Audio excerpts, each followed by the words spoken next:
মেয়েদেরকে তোমরা খবরদার খারাপ দৃষ্টি নজরে দেখিও না, এরাই হলো জান্নাতি, এর বাপও হলো জান্নাতি। পর পর 2 বেটির বাপ 3 বেটির বাপ গ্যারান্টি আল্লাহর জান্নাতি। যদি বাপ এই ব্যবহার না করে, কোন ব্যবহার তাও কথাটা বলে দেওয়া হয়েছে, কোন ব্যবহার?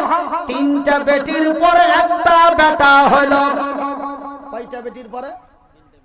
একটু কহো কহো।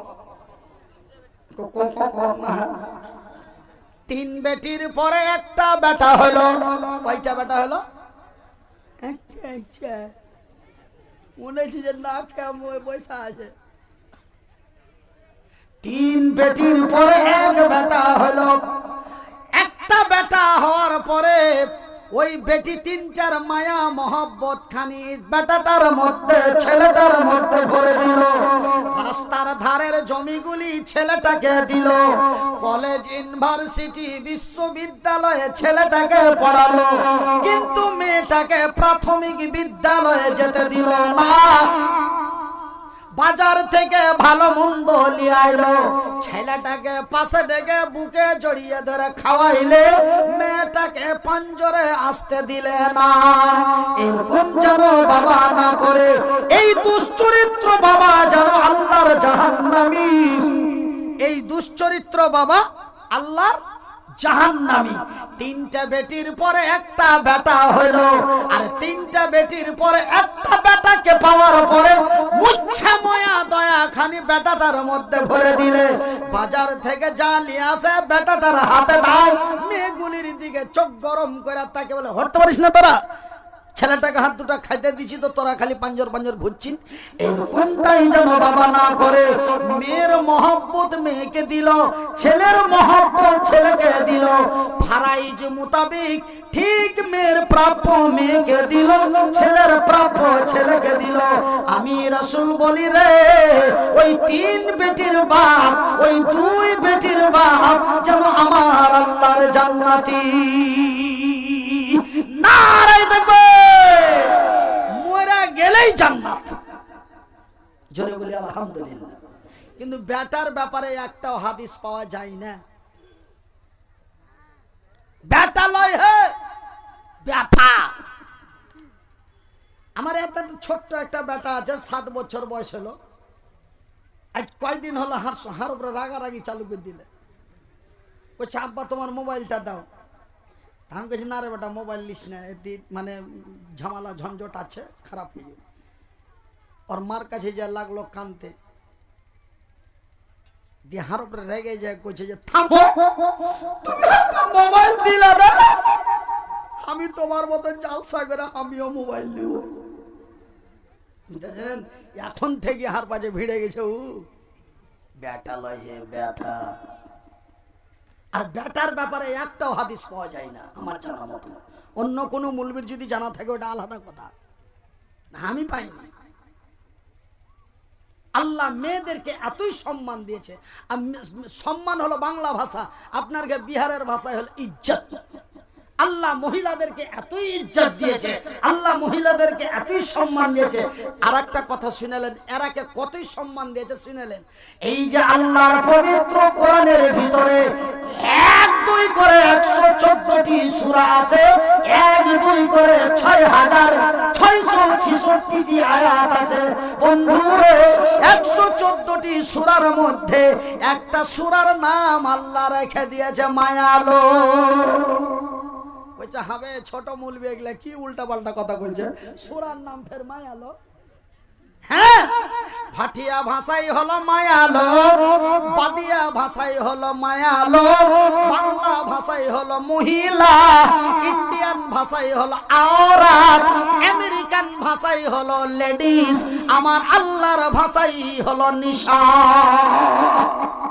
আল্লাহর পবিত্র কোরআনটি খুলে দেখো রে, আমার আল্লাহ একটি সূরার নাম রেখে দিয়েছে সূরা আন-নিসা।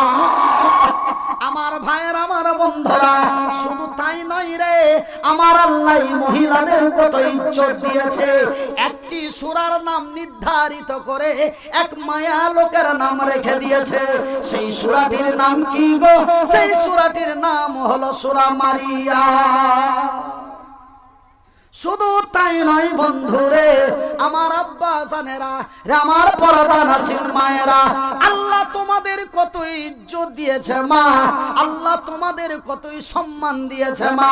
শুধু তাই নয় রে, এই পবিত্র কোরআনটি আমি মনিরউদ্দিন শুরু থেকে শেষ পর্যন্ত সেই কোরআনটি আমি মনিরউদ্দিন লেখাপড়া করেছি। শুধু কোরআনের তরজমা করি নাই রে, এই কোরআনের তাফসীর পর্যন্ত আমি মনিরউদ্দিন পড়েছি। বন্ধুরে, এই পবিত্র কোরআনের মধ্যে 6666টা আয়াতের মধ্যে প্রায় 1100 আয়াত, 1100টা আয়াত আমার আল্লাহ 1100 থেকে মোটামুটি 1200 পর্যন্ত আয়াত আমার আল্লাহ শুধু মায়া লোককে সামনে রেখে নাজিল করেছে। নারে দেখবে আমার ভাইয়ের, আমার বন্ধুরা, আমার পর্দার নাসিল মায়েরা, শুধু তাই নয় ভাইজান বন্ধুরে, একটা আয়াতের মধ্যে পাওয়া যায় আল্লাহর পরে পরে আল্লাহ মায়া লোকের স্থান দিয়েছে। আল্লাহর পরে হলো নবী, কিন্তু এই আয়াতটাতে আল্লাহর পরে আল্লাহ দিয়ে দিয়েছে মায়া লোককে। বিশ্বাস করবেন না? শুনেলেন আল্লাহ তার পবিত্র কোরআনে বলেন, বিসমিল্লাহির রহমানির রহিম, ওয়া কাযা রাব্বুকা আল্লা তা'বুদু ইল্লা ইয়াহু ওয়া বিল ওয়ালিদাইনি ইহসানা। রে বিশ্ব জগতের নর নারীরা, রে বিহার বাঙ্গাল ভারতের লোকেরা, তোমরা সর্বপ্রথম আমার ইবাদত বন্দেগী করো, তারপরে তোমার মা, আগে কথাটা ব্যবহার হয়েছে মা, তারপরে কথাটা ব্যবহার হয়েছে বাপ। আমার আল্লাহ বলেন, রে দুনিয়ার মানুষেরা, তোমরা প্রথমে আমার সিজদা করো, আমার ইবাদত বন্দেগী করো, তারপরে তোমার মা এবং বাবার সাথে নেক ব্যবহার করো, তাদের ইহসান করো, তাদের সঙ্গে নেক চরিত্র করো, এমন ভাবে করো রে আমার ভাইয়ের, আমার বন্ধুরা, রে আমার আব্বা জানেরা, তার একটা ডিসটেন্স বেঁধে দিয়েছে। মায়ের সাথে কেমন ব্যবহার করবে, বাবার সাথে কেমন ব্যবহার করবে, তার একটা ডিসটেন্স বেঁধে দিয়েছে। ডিসটেন্সটা কি গো? আমার আল্লাহ বলেন, ওয়া উফিয়া ওয়ালা তানহারহুমা, তোমরা মায়ের সাথে এমন ব্যবহার করো রে যেন তোমার মুখের দ্বারাই তোমার মা কষ্ট না পায়। একটা লোক একটা ছেলেকে ডাকছে, আব্দুল্লাহ, আব্দুল্লাহ রে, খিয়ালি করে না, খালি এরকম এরকম করছে, বুঝতে পারছ? কি কইছো যে? এই ছোড়া ওরকম করে গ্যাংড়ে উঠেছে। হবে তোর ভাষা কেনা তো খারাপ, খালি আব্দুল্লাহ আব্দুল্লাহ করছে, খালি আব্দুল্লাহ। এই ধরনের শব্দ করতে নিষেধ করেছেন আমার আল্লাহ তার পবিত্র কোরআনটিতে। তিনি সুন্দর ভাষায় বলেন, ওয়া উফিয়া ওয়ালা তানহারহুমা ওয়া কুল্লাহুমা কাউলান কারীমা। রে বিশ্ব জগতের নর নারীরা, রে আমার বান্দা এবং বান্দীরা, তোমরা প্রথম আমার সিজদা করো, তারপরে তোমার মাতা পিতার সাথে নেক ব্যবহার করো। কেমন ব্যবহার করো রে? ওয়া উফিয়া, তোমার মা তোমার বাপ যেন তোমার শব্দের দ্বারাই কষ্ট না পায়। তবে প্রত্যেকটা জায়গাতে কোরআন খুলে দেখেন এবং নবীর হাদিস খুলে দেখেন, প্রথমেই ব্যবহার হয়েছে মা, প্রথম কথাটাই ব্যবহার হয়েছে মা। আর মা মানে মহিলা। এই দুনিয়াতে আল্লাহ যত মহিলা তৈরি করেছেন, যত নারী তৈরি করেছেন, আল্লাহর আকাশের নিচে জমিনের উপরে যতগুলি নারী আছে, সমস্ত নারীগুলি হচ্ছে কি কি জি মা। একটা বোঙা চাংড়া এই ডাহিন দিকে কোনাখানে বসছিল, ও খাড়িয়া করছে, এই মৌলভী সাহেব, তুমি মাইক পেয়েছো, তার লেগে যা ইচ্ছা তাই কহে দিবে। রেগে ছোড়া লোক তো সব হার ওয়াজ আর কি শুনবে ওর দিকে তাকাইছে, কইছে হবে ই ফের কত বুঝে। তুমি যা ইচ্ছা তাই বলে দিচ্ছেন মানে আমি যে কি বললু জি ভাই, তুমি যে কইছো দুনিয়াতে যত মায়া লোক আছে সব মায়া লোক মা, তবে হার ভানিও নাকি হার মা। আমি আর কথাতে বুঝালিনি যে ওরা বঙা আছে, মানে মোটা হুঁস। আমি তখন ওকে সুন্দর করে ওর নাম যে কি ছিল জানি না, রহিম ছিল না করিম ছিল, আমি ওর নামটা থিয়ে দিনু পাগলা। কি থুনু? পাগলা। পাগলা মানে খ্যাপা। এরে পাগলা তোর ভানি তোর ভাতিজার মা, তোর বহিন তোর ভাগিনার মা, তোর তোর তোর দাদি তোর বাপের মা, তোর নানি তোর মায়ের মা। এই দুনিয়াতে যত নারী আছে রে, সমস্ত নারীগুলি হলো এক অন্যের মা। মহান আল্লাহ রব্বুল আলামিন এই বিশ্বের নারীদেরকে মায়ের সম্মান দিয়েছে, এই পৃথিবীর নারীদেরকে আমার আল্লাহ মায়ের ইজ্জত দিয়েছেন। মায়ের পায়ের নিচে আমার জান্নাত। ভাইজান বিশ্বাস যদি না করো, নবীর হাদিসটি খুলে দেখো। আল্লাহর নবী, দয়ার নবী, বিশ্বের নবীর কাছে এই যে এমন একটা যুবক, এমন একজন নওজোয়ান, বয়সটা তার মোটামুটি 19 বছরের মতো হবে, এমন একজন নওজোয়ান তরুণ যুবক আল্লাহর নবীর কাছে চলে গেলেন। আল্লাহর নবীর কাছে যে ওই নওজোয়ান তরুণ আল্লাহর নবীকে বলেন, ইয়া রাসূলুল্লাহ, ইয়া হাবিবাল্লাহ, ওগো আল্লাহর নবী, ওগো দয়ার নবী, ওগো প্যারা হাবিব রাসূল গো, এক আল্লাহর সিজদা করি, এক আল্লাহর ইবাদত করি এবং আপনার কথা গলা মাইনা চলি। নবী গো, আল্লাহ এবং আল্লাহর নবীর পরে দরওয়াজাটা কার? আল্লাহর পরে আল্লাহর নবী, তারপরের নাম্বারটা কার? আল্লাহর রাসূল, দয়ার নবী, বিশ্বর নবী। তার পবিত্র মুখ দিয়ে তিনি সুন্দর করে ওই নওজোয়ানকে বললেন, তারপরে তোর মা। তারপরের নাম্বারটা কার? নবী আবার বললেন তোর মা। তারপরের নাম্বারটা গো নবী। তারপরেও আল্লাহর রাসূল বললেন তোর মা। একবার নয় রে, দুইবার নয় গো, রাসূল তিনবার মা শব্দটি ব্যবহার করলেন। তবে এই পৃথিবীতে মহান আল্লাহ রব্বুল আলামিন নারীদেরকে কত ইজ্জত দিয়েছেন। তাদের দিয়েছেন মায়ের সম্মান, তাদের দিয়েছেন মায়ের ইজ্জত।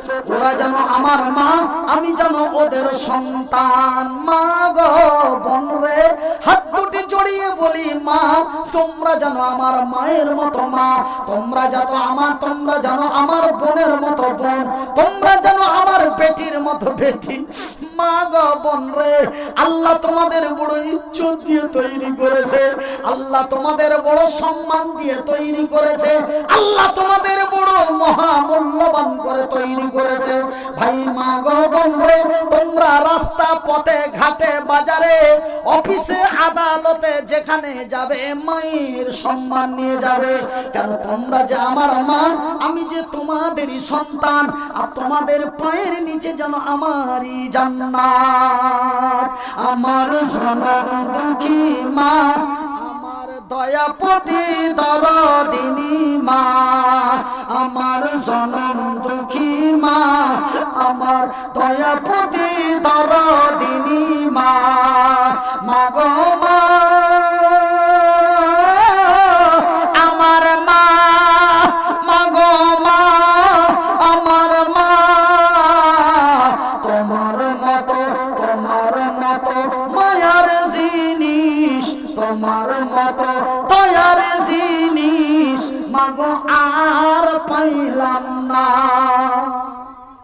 মহিলারা কত মূল্যবান, নারীরা কত মূল্যবান, বেটি ছেলে কত মূল্যবান, যে রসুলের হাদিসে উল্লেখ আছে।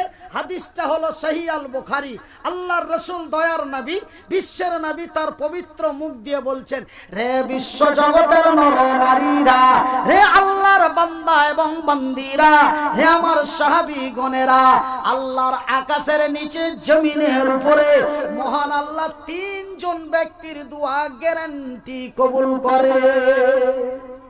কয়জন ব্যক্তির দোয়া গ্যারান্টি কবুল করে? কয়জন? তিনজন। নাম্বার এক, ওই লোকের দোয়া আল্লাহ ফিরিয়ে দেয় না যেই লোকটি হলো আল্লাহর জমিনে মুসাফির। ওই লোকটির দোয়া আল্লাহ ফিরিয়ে দেয় না, সেই লোকটি হলো মাজলুম। ওই লোকটির দোয়া আল্লাহ, ওই ব্যক্তির দোয়া আল্লাহ ফিরিয়ে দেয় না যেই ব্যক্তিটা হলো আল্লাহর জমিনে মা। মায়ের দোয়া গ্যারান্টি কবুল হয়, এটা আল্লাহর রসুলের হাদিস। একবার জোরে বলি আলহামদুলিল্লাহ, আর একটু জোরে বলি আলহামদুলিল্লাহ। বিশ্বাস করবে না? বিশ্বাস করবে না? মায়ের দোয়া আল্লাহর কাছে গ্যারান্টি কবুল হয়, এটা বিশ্বাস হয় না? শুনালেন, আমার বয়সটা যখন 19 বছর ছিল। কয় বছর? 19 বছর।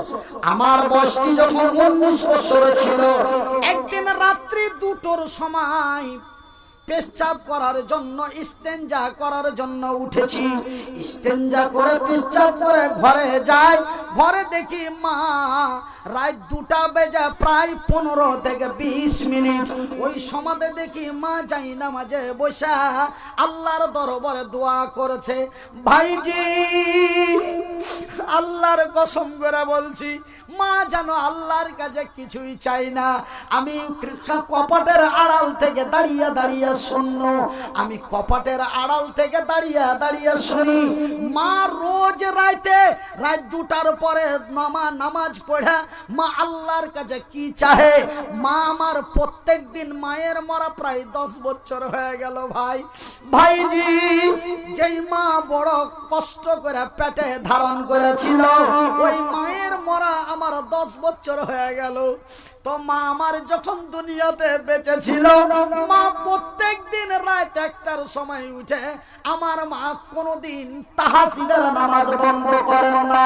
মা তাহাজ্জুদের নামাজ পড়ে চাই নামাজে বসে প্রত্যেক দিন দোয়া করতো। একদিন আমার মনে খটকা জায়গা গেল, মা রোজ রাতে হাত তুলে দোয়া করে কি এমন চাই আমি কপাটের আড়াল থেকে একটু শুনি। এই বলে কপাটের আড়ালে দাঁড়িয়ে আসি, মা হাত দুটি উঠিয়ে বলছে, আল্লাহ তুমি আমার সাগিরা কাবিরা গুনাহগুলি ক্ষমা করো। আল্লাহ তুমি আমার ছেলে মেয়েদের নেক ব্যবহার দিও।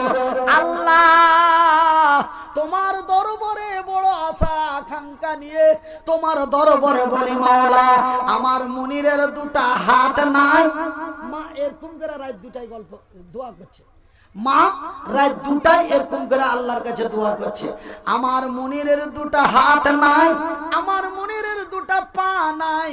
আজকে আমার মুনিরের মা বেঁচে আছে, মুনিরের বাপ বেঁচে আছে, আজকে মুনিরের কোনো অসুবিধা হয় না। কিন্তু আল্লাহজি, যেদিন আমি আর মুনিরের বাপ মরে যাব, আমার মুনির কি করে খাবে? আর কার দরে যে কার বারান্দায় খাড়ো হবে? কে 2টা দিবে, কে 2টা দিবে না? আর মুনির যেন মুখে মুখে তাকাইবে। আল্লাহজি তুমি আমার দোয়া কবুল করো, আমার মুনিরের ব্যবস্থা করো। তুমি হার দোয়া কবুল করো আর হার মুনিরের ব্যবস্থা করো। এই দোয়া মা রোজ রাতে করছে। আর আল্লাহর নবী বলেছেন, বুখারীর হাদিস, মায়ের দোয়া কবুল হয় গ্যারান্টি। এই হাদিসটা যদি কেউ সন্দেহ মনে করে, তবে ওর ঈমান নষ্ট হয়ে যাবে বা ওর নামটা বেঈমান হয়ে যাবে। এতই গ্যারান্টি দিয়ে মার দোয়া কবুল করে। ভাইজান, আব্বা জানেরা, মা আমার জন্য কত কষ্ট করেছে জানেন? আমি আপনারাকে ওয়াজ কি শোনাবো, রাত্রি অনেক বেজে দিচ্ছে। এই জালসাটা মাদ্রাসার জালসা, আর এই মাদ্রাসাতে পড়ছে হার মা, এই মাদ্রাসাতে পড়ছে হার মা। কেন দুনিয়াতে যত মায়া লোক আছে, যত বেটি ছেলে আছে, সব মায়া লোক বেটি ছেলে হলো মায়ের জাত। ওরা আল্লাহ ওদেরকে মায়ের সম্মান দিয়েছে। আর মায়ের কত ইজ্জত, মায়েদের কত সম্মান, আল্লাহ তার পবিত্র কোরআনে বলছেন, বিসমিল্লাহির রহমানির রহিম, আর-রিজালু কাওয়ামুনা আলান নিসাই বিমা ফাদ্দালাল্লাহু বাযাহুম আলা বাযি ওয়া বিমা আনফাকু মিন আমওয়ালিহিম। এই আয়াতটার বাংলা যদি বা উর্দু যদি আপনারা বুঝতে পারতেন, একজনের ঠোঁট বন্ধ করে থাকতে পারতেন না, সবাই চিল্লিয়ে সুবহানাল্লাহ বলে উঠতেন। আল্লাহ মায়া লোকের কত ইজ্জত দিয়েছে, আল্লাহ মায়া লোকের কত সম্মান দিয়েছে, আল্লাহ তার পবিত্র কোরআনে বলছেন, আর-রিজালু কাওয়ামুনা আলান নিসা, পুরুষেরা হলো নারীদের সংরক্ষণকারী, হেফাজতে কারণে ওয়ালা। কেন না আমি আল্লাহ নারীদের চাইতে পুরুষদের শক্তি বেশি দিয়েছি। মায়া লোকের থেকে মদ লোকের শক্তি বেশি দিয়েছি। কেন বেশি দিলাম রে? ওরা যেন বড় সম্মানিত জাত, ওরা যেন মায়ের জাত। আমার বান্দিরা বাড়ির ভিতরে আইস আরাম করবে, আর আমার বান্দারা কষ্ট করে উপার্জন করে তারা আয় ইনকাম করে লিয়েছে যেন ওরাকে বাড়িতে বসে বসে খাওয়াইতে পারে, ওদের ইজ্জত করতে পারে, ওরকে দিনের খাবার দিতে পারে, রাতের খাবার দিতে পারে। এই জন্য আমি আল্লাহ তাদেরকে শক্তিশালী করে বানিয়েছি, তারাকে শক্তিশালী করে বানিয়েছি। আমি একজন পুরুষ ভাইজি, এই যে দেখেন পা নাই হাত নাই, তবু আমি একটা পুরুষ। আল্লাহ আমাকে পুরুষকতা ক্ষমতা দিয়েছে। কিন্তু পুরুষ হয়া যদি তোমার পুরুষকতা ক্ষমতা না থাকে, তবে আল্লাহ রসুলের ভাষায় বলা হয়েছে তোকে লামুরাদ। লামুরাদ মানে হিজড়ে, লামুরাদ মানে ভাড়োয়া। তোর বহু তোর মোটর সাইকেলে চড়তে পছন্দ করে না, ওর খালাই তো ভাইয়ের মোটর সাইকেল পছন্দ করছে, আর ওর খালাই তো ভাইয়ের মোটর সাইকেলে চড়া ওই কিষানগঞ্জ যাচ্ছে, আর তুই কিছুই কইতে পারিস না, তুই হলি ভাড়োয়া। তোর মতন বেটা ছেলেকে আল্লাহ বিয়ে করতে নিষেধ করেছে, তোর মতন বেটা ছেলেকে আল্লাহ নবীও বিয়ে করতে নিষেধ করেছে। কেন? একজন ইজ্জতময় নারীকে নিয়ে যে তুই যদি তার ইজ্জত করতে না পারিস, তুই যদি তার পরিচালনা করতে না পারিস, তুই যদি তার সম্মান করতে না পারিস, খবরদার রে, খবরদার রে, তুই ওই মেয়েটাকে বিয়ে করিস না। কেন? আমি তাকে সম্মানিত জাতি করে তৈরি করেছি। ভাইজান, এই বিশ্বের নারীদেরকে আল্লাহ কত সম্মান দিয়েছে। আমার মতন পুরুষ হযরতে আদমকে তৈরি করেছে ফাঁকা ময়দানে, মরুভূমিতে। আর এই মায়ালোককে আল্লাহ কত ইজ্জত দিয়েছে, যে আল্লাহ মায়ালোককে তৈরি করেছে তথা হযরতে হাওয়াকে তৈরি করেছে জান্নাতের ভিতরে। একবার জোরে বলি সুবহানাল্লাহ। ভাইজান, আজকে আপনাদের কাছে আমি বলবো, এই মায়ালোকের লেখাপড়ার ব্যবস্থা আপনারা করেছেন, এই মহিলাদের লেখাপড়ার ব্যবস্থা আপনারা করেছেন। আল্লাহ আপনাদের জান্নাতবাসী করুন, আল্লাহ আপনাদের কল্যাণময় করুন, আল্লাহ আপনাদেরকে বিনা হিসাবে তার জান্নাতে দেয়। কেন? আল্লাহ আপনারা এই মতো মহিলাদেরকে, এই মতো বেটি ছেলেগুলাকে, এই মতো আল্লাহর বান্দিগুলাকে আপনারা লেখাপড়ার ব্যবস্থা করে দিয়েছেন, লেখাপড়ার সুব্যবস্থা করে দিয়েছেন। ভাইজি, লেখাপড়ার কত দাম, লেখাপড়ার কত মূল্য, যে এই পবিত্র কোরআনে 6666টা আয়াত আছে, তার মধ্যে প্রথম আয়াতটা আল্লাহ তার জমিনে পাঠিয়েছে, ইকরা বিইসমি রাব্বিকাল্লাযী খালাক, খালাকাল ইনসানা মিন আলাক। তবে সর্বপ্রথম আল্লাহ পড়তে বলেছেন লেখাপড়ার কি দাম। আজকে যদি আমি লেখাপড়া না করতাম, আজ যদি হার ভিতরে শিক্ষা না থাকতো, আজ যদি আমি লেখাপড়া না করতাম, আমাকে কেউ কুত্তার সম্মান দিত না। কিন্তু লেখাপড়া করার কারণে আজকে আপনারা আমাকে 15,000 টাকা দিতে কষ্ট পান না, 17,000 টাকাও দিতে কষ্ট পান না। কোন জায়গার লোক আজ জানুয়ারি মাসের 15 তারিখে একটা জালসা আছে। ওরা বলছে হুজুর আপনাকে কত টাকা হাদিয়া লাগবে, মানে ওদের বাড়ি হলো শিলচর, আসাম শিলচর। বলছে হুজুর আপনাকে কত টাকা লাগবে? আমি বলি মোটামুটি 70 দিলেই হবো। বলে হুজুর